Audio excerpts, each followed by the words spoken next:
The reason that humans fail is because they seek instruction instead of seeking the truth. When Siddhartha went into the forest, the ascetics who greeted him and became his teachers were already sitting in meditation and doing complex austerities for many years before he had arrived. Yet they had come nowhere close to enlightenment. Therefore, if enlightenment was contained within the act of meditation, then these people were experts, yet they did not reach it.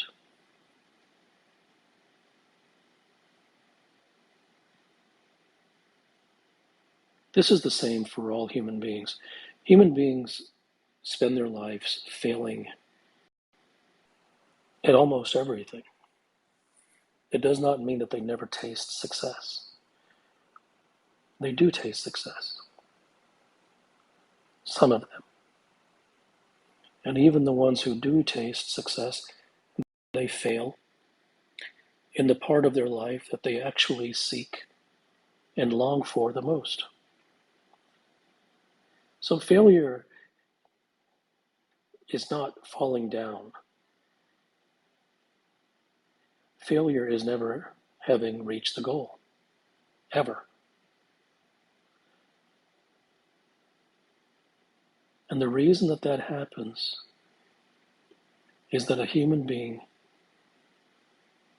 is always looking for something to do because he has been conditioned by the concept and by the notion that there is something that if he does correctly, it will lead him to success. But he does not use even simple logic. And simple logic would state that since he is being given that information, that others are as well.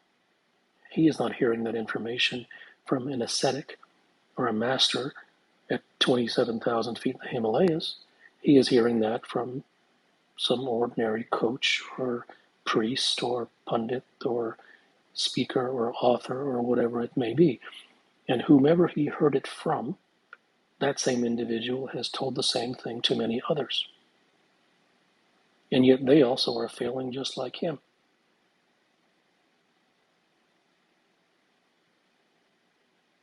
Therefore, if there was truth in the words, then the effect would have been success in whatever the domain happens to be.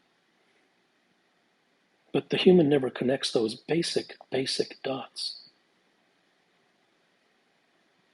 He never comes to the realization on his own that success in its ultimate form simply cannot arise, not because I say, it doesn't matter what I say, but simply by his own deductive capabilities, simply by his own basic level of intelligence. That if what everyone's saying worked, then most people would be successful. It doesn't get simpler than that.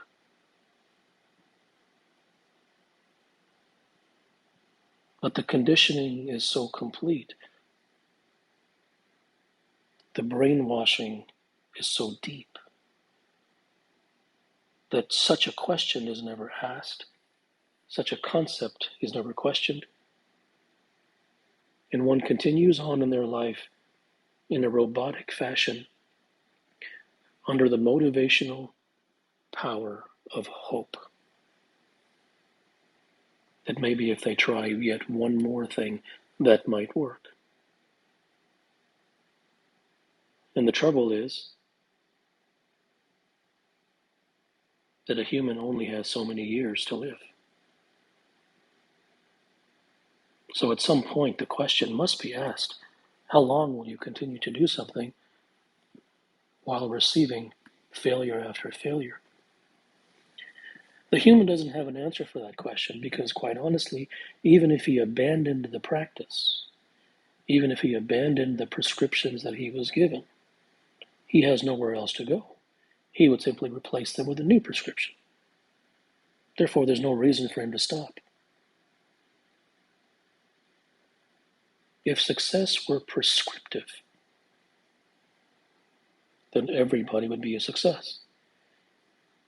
If a success book produced success, why would more than one need to be published? If a success book or a motivational book or a habits of successful people book or whatever you want to call it, that sells millions and millions of copies, then that means that it should have produced millions and millions of successes. This is not abstract thinking. It's 1 + 1 = 2.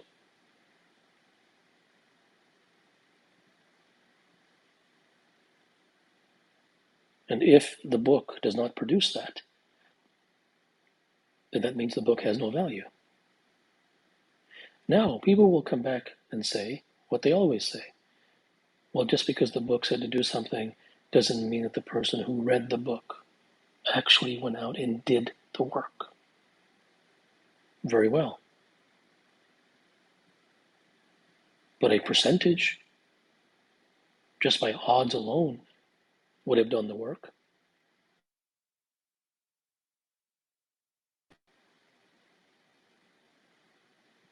So forget the 90%. What about the 10%? Do they become a success? Did the ascetics who greeted and guided, so-called guided, Siddhartha, or attempted to guide him towards enlightenment, did they themselves reach enlightenment? And even if they didn't, were they able to coach Siddhartha towards enlightenment? Now, how this will oftentimes be heard is as a slight against the ascetics or a slight against the motivational speakers and authors. It isn't a slight at all. It is simply evidence. Here's a key. Put the key in the lock. Did the key work? No. So to say that the key doesn't work is not an insult against the key. That's just basic evidence. There's no reason to call it a bad key or an evil key or a malevolent key. The key simply doesn't work.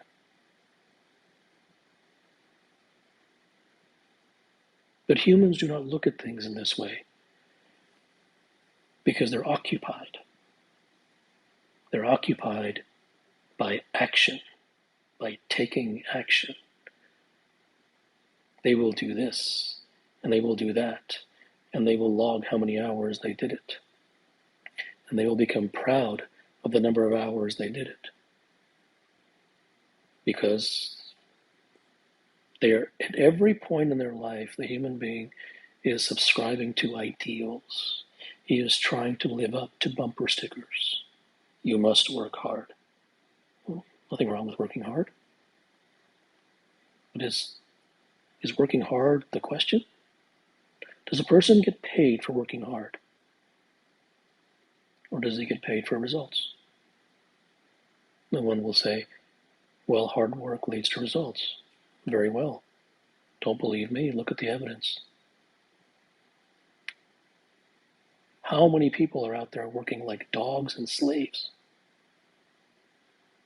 with nobility and sincerity, working 3 and 4 jobs? Have they become a success? In fact, you could very correctly say that they work harder than many people who are multimillionaires. So does working hard lead to success? Well, then someone will say, see, everyone's got a clever answer because no human being is looking for the truth, so they always like to play word games. Not sincere people. No one is sincere. They're just a word game player. Because there's a reason for that. The human being will fight to the death in order to maintain the status quo.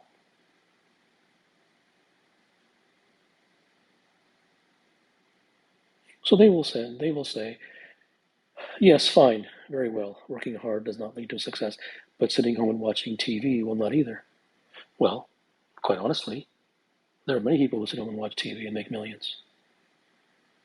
When the market goes up, they make millions. When the market goes down, they make millions.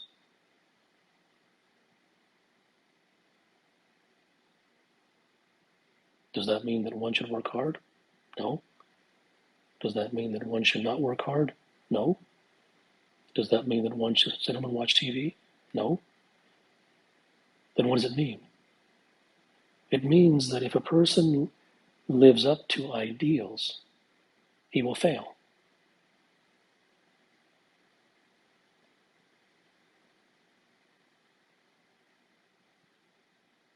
If a person lives up to ideals, he will fail. Because ideals work only in books. The world of reality is far more grainy, uncertain, non-linear.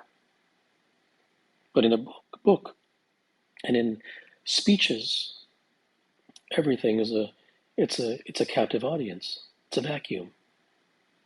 The speaker says this, and every 7 minutes he tells a joke, and the audience laughs, and then they all go home and fail again. The person may want to ask himself, how many speeches of gurus has he been to? How many thousands of books has he read? How many quotes of famous scientists has he heard? What has anything done for him? Where has anything in his life gotten him? But the human doesn't want to look there. He wants to look and be proud of the fact that he read books. He's always looking for a way to feel good about himself. That isn't a good thing or a bad thing. It doesn't mean that one should feel bad about themselves, but that isn't the question. The question is, did it lead you to success? It wasn't about how good of a person you are. It wasn't about your morality. It wasn't about how hard you worked. It wasn't about how many books you read. No one cares, nor should they. I am shocked that school still exists. Why would anyone hire anyone because of their grades in school? What does that have to do with anything in the real world? Unless you're going to be a professional exam taker. What does school have to do with anything? It's laughable. And this is exactly and precisely what happens when a human being lives his life according to concepts and ideals instead of the truth. And therefore, the inevitable result is failure. And why would it not be? The result doesn't care about the ideal, and the result does not bow at the altar of concepts. The result does not care what the world thinks of him. The result does not attend the motivational speeches. The result does not attend the guru's lectures. The result is a result.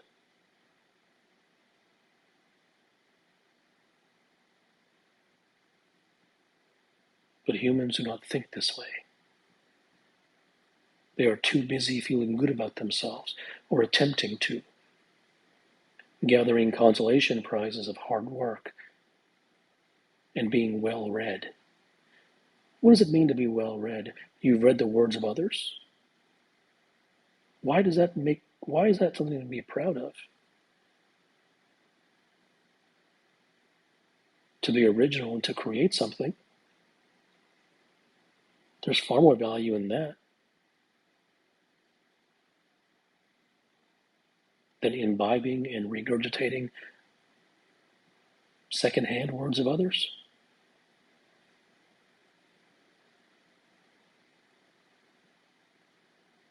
The human does not recognize what society has done to him. And his entire life is a slavery to it. And society imprisons human beings through concepts. You should meditate. Why? If you do, you do. If you don't, you don't. But for what purpose? Now, the things that I speak of and the things that I write about are not for the common man. Therefore, it must be implicit and it must be understood that everything I say isn't meant for the common man. So, for instance, the person who does meditation in order to gain 5 minutes of peace, I'm not going to address that person. I'm not even going to acknowledge that because that's fine, but that's not who I'm speaking to. Nothing wrong with that, but that isn't my audience. So when I say enlightenment is meaningless, I mean with regard to reaching somewhere of magnificent significance. When I say meditation is meaningless, I'm speaking with regard to reaching somewhere of magnificent significance. So society creates all these scenarios and all of these concepts and all these ideals and all these words and bumper stickers. And it's pasted all across the sky.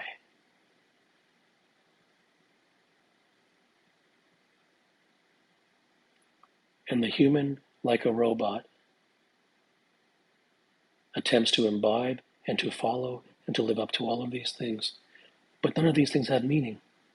The vast majority of the world fails. So why would anyone follow any instruction that is addressed to the masses if the masses are not who they want to be?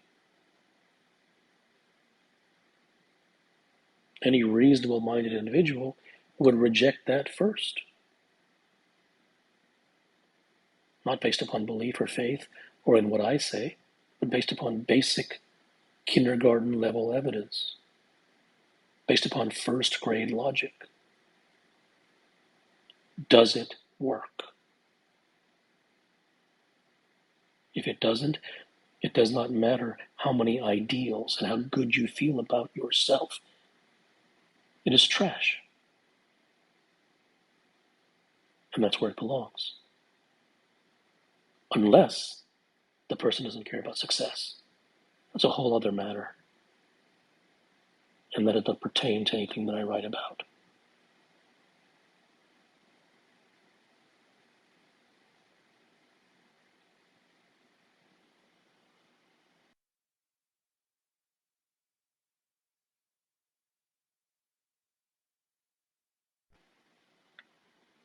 The questions may receive a response, they may not.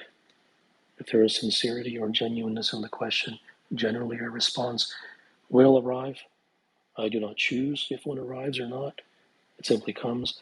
And if the question is a bore, it's insignificant, if it's half-baked, if it's top of the head, if it's frivolous, if it's how-to, the question probably won't even get finished before the person sent back to the audience. I'm not interested in wasting my time.